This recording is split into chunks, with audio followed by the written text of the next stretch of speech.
Here I have an example of a text file that contains the sample points that we're going to use in our project. Now, in terms of the information that you see on the screen here, we've got the actual raw description of the point, which you guys should all be familiar with. Then you have a point's elevation. That data is perfectly fine. The next stretch of text that you see here refers to the easting, which obviously we're going to have to change. We want that to be a positive, not a negative number. And the last stretch over here refers to the northing, which again we want to convert to a negative number, not a positive number, seeing as we are south. Okay, now this is the kind of data that you can specify from within Model Maker, which I think is where this data came from. You can actually swap around those coordinates so that you've got the positive over there and the negative over there. I'm just using this example to show how actually easy it is to change this information around if we work within, for example, an Excel environment.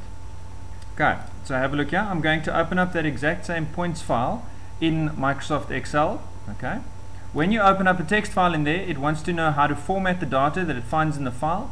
In this case, it's a delimited file. In other words, the data is separated into columns by means of either commas or tabs that it finds in the original file. I'm going to import this one as is, and quite simply, there we go. 4 columns representing the data nicely spaced out as we require it. I just want to increase the width of these columns so that we can see exactly what's going on here. Alright, as I say, point description fine, point elevation fine. Easting, I want to change around. In Excel, that is extremely easy. I can simply select that column, and if I go to the cell formatting, I can simply say, listen, when you find numbers in these columns, please change the negative numbers across to positive numbers. Okay, there we go. This one is slightly more complex, but once you know the formula, it's very easy to actually do. That just requires an if statement to convert that across. You guys can make a note of this so that you can easily use it in future files to be able to convert this data. That if statement is simply if cell D1 over here, which is the value we want to convert, is greater than 0, then I want a negative value for that cell. If not, then I want a positive value for it.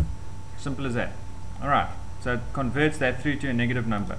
Now again, to extend that through to the rest of the data over here is very easy. In Excel, you can simply click on the bottom of a cell like that, and if you drag its value down, it copies that format straight down to the rest.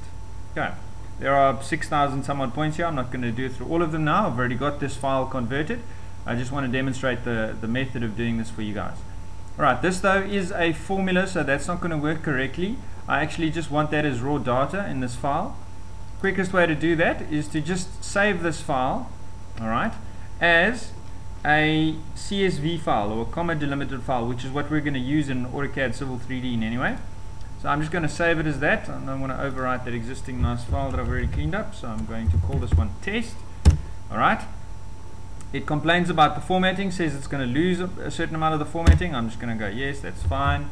Alright, then if I close and open that test file again, here sits that column with the negative data that is now just raw data. It's no longer a formula. So in other words, the original one over here, that, if I just take that okay, I can simply delete it, and there I sit with the data as required. Okay, now I've already done that just to show you guys the text file that I've generated at the end of the day.